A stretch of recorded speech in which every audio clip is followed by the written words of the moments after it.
Hello everyone, welcome to my YouTube channel Ease Learning. My name is Monica Sehgal and today we will discuss Mary Wollstonecraft. आज हम बात करेंगे जिस thinker की, वो है मैरी वुलस्टोनक्राफ्ट। एक मॉडर्न फेमिनिस्ट थी, फिलोसोफर थी और विमेंस और गर्ल्स एजुकेशन की बहुत काम किया इन्होंने और उनके बेसिक राइट्स के लिए बात की थी। तो डिस्कस करते हैं इनके बारे में। देखिए, लंदन में इनका जन्म हुआ था 1759 में और 1797 में इनकी डेथ हो गई थी। सिर्फ 38 ईयर्स के टाइम स्पैन में इन्होंने विमेंस एजुकेशन, विमेंस राइट के लिए बहुत काम किया। तो इन्हें मॉडर्न फेमिनिस्ट कहा भी गया और मॉडर्न फेमिनिस्ट का एक टैग भी दिया गया। मॉडर्न फेमिनिस्ट जो विमेन एजुकेशन, विमेन राइट्स की बात करते हैं, तो इनका जो मेन फोकस था विमेन एजुकेशन। अगर किसी ने विमेन एजुकेशन के लिए या विमेन राइट्स के लिए काम किया है तो वो है मैरी वुलस्टोनक्राफ्ट। नेल नॉर्डिंग हमने डिस्कस किया था नॉर्डिंग्स को, उन्होंने एजुकेशन पर्पस के लिए काम किया था, उन्होंने भी विमेन राइट्स की बात की थी, पर जो ज़्यादा काम किया गया था वो किया था मैरी वुलस्टोनक्राफ्ट में। इनकी कुछ बुक्स भी हैं, लेकिन बेसिक जो इनका काम था एजुकेशन का तो था ही, लेकिन विमेंस एजुकेशन का ज़्यादा काम था। इसलिए मॉडर्न फेमिनिस्ट, एक इंग्लिश राइटर, फिलोसोफर और फेमिनिस्ट, ठीक है, ये बेसिक एक इनकी पहचान थी। क्योंकि शुरू से ही इन्हें गर्ल्स एजुकेशन और इन चीज़ों का बहुत शौक था और इनकी बुक्स जो पब्लिश हुई थी विमेंस राइट्स को लेकर, उसके बाद लोगों में कुछ अवेयरनेस आई और विमेंस को एजुकेशन देना स्टार्ट किया। और पहले तो इन्होंने बहुत एक फ़ाइट जिसे कहेंगे वो की थी विमेंस एजुकेशन के लिए, उनके बेसिक राइट के लिए, आफ्टर मैरिज जो उनके साथ गलत चीज़ें होती हैं उनके लिए।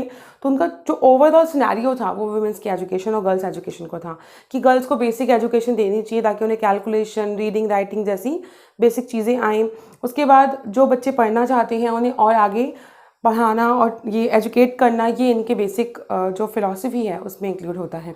तो इनकी जो डेथ हुई थी 38 ईयर्स में हो गई थी और इन 38 ईयर्स में टोटल वर्क जो था वो इतना था कि जो लोग 60 से 70 ईयर्स में करते हैं, तो इसलिए बहुत फेमस है ये। इनकी कुछ बुक्स डिस्कस करते हैं हम जो एग्ज़ाम पॉइंट ऑफ व्यू से इम्पॉर्टेंट है। फर्स्ट बुक है आपकी very important, the vindication of the rights of man. इस बुक के फेमस होने के बाद इन्होंने एक और बुक लिखी, the vindication of rights of women.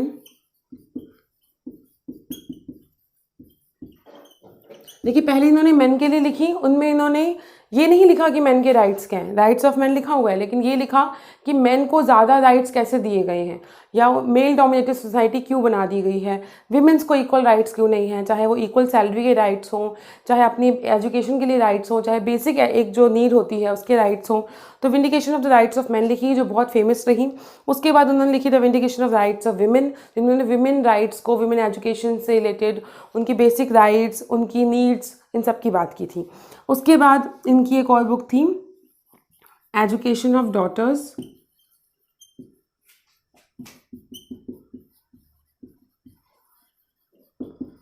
The education of daughters.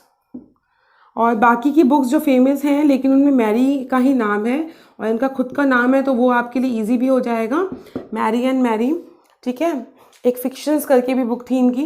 तो ये कुछ फेमस बुक हैं जो काफ़ी फेमस हुई और इसके बाद अवेयरनेस आई। देखिए, 70s की बात हो रही है जब विमेन एजुकेशन या एजुकेशन कोई कुछ समझता नहीं था कि एजुकेशन क्यों देनी है विमेंस को। लंदन में थे तब भी, मतलब विमेन एजुकेशन और बेसिक राइट्स की तो कोई बात ही नहीं थी वहाँ पर। और ऐसे में फ़ाइट करना सोसाइटी से एक बेसिक राइट के लिए, जो आपका हक है वो है विमेन एजुकेशन, या एक जो नीड्स होती हैं विमेन की, या उन्हें बेसिक राइट्स तो दिए जाएं, उन्हें जो आफ्टर मैरिज उनके साथ गलत चीज़ें होती हैं इन सबको हटा कर उनके लिए फ़ाइट करना। एडवोकेट नहीं थी, इन्हें बोला जाता था कि ये एडवोकेट हैं अगर जहाँ पे किस राइट्स की बात आती है। सोशल रिफॉर्मर थी, जब भी कोई प्रॉब्लम होती तो लोग इन्हें ईजिली अप्रोच करने लग गए थे। तो इनकी बुक्स के बाद ये और फेमस हुई और सिर्फ 38 ईयर्स के स्पैन में इन्होंने काफ़ी कुछ चीज़ें की। स्टार्टिंग से ही ये काम करती आ रही थी एजुकेशन को लेकर और इनके हिसाब से एजुकेशन ऐसी होनी चाहिए कि आप अपने लिए स्टैंड ले पाएँ। ये कहती थी कि हमें सिर्फ किताबों को रटना नहीं है, एजुकेशन ऐसी होनी चाहिए कि जिससे आप अपनी डेवलपमेंट कर पाएँ। आपको पता हो कि आपने आपकी अर्निंग कैसे होगी, उस एजुकेशन से आपकी अर्निंग होनी चाहिए, ठीक है। और आप में ये एबिलिटी होनी चाहिए कि आप किसी और को भी एजुकेट करें और उसको उसके राइट्स और नीड्स समझा सकें। तो ये इनका बेसिक फ़िलॉसफी थी एजुकेशन से रिलेटेड, जिसमें इन्होंने ज़्यादा काम अगर बोले तो मॉडर्न फेमिनिस्ट कौन थे, मैरी वुलेस्टोनक्राफ्ट।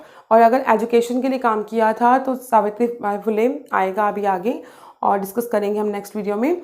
और नेल नॉर्डिंग ने भी वुमेन एजुकेशन के लिए काम किया था, लेकिन ज़्यादा काम किया था उन्होंने एजुकेशन के लिए। लेकिन इनका मेन फोकस, क्योंकि टाइम पीरियड भी इनको कम ही मिला, लाइफ भी कम मिली, 38 ईयर्स मिले, लेकिन वो जितना भी काम कर गए तो वुमेन्स के लिए थोड़ा सा ईजी कर गए थे कि उन्हें एजुकेशन भी दो और उनकी बात भी सुनी जाए और उनकी मर्ज़ी से उनकी मैरिज हो। तो ये सब चीज़ें उनके लिए वो कर गई थी उस वक्त। अपनी बुक्स, इनकी बुक्स काफ़ी फेमस हुई थी, जिनमें से 2 इंपॉर्टेंट बुक्स हैं, vindication of the rights of man and vindication of the rights of women.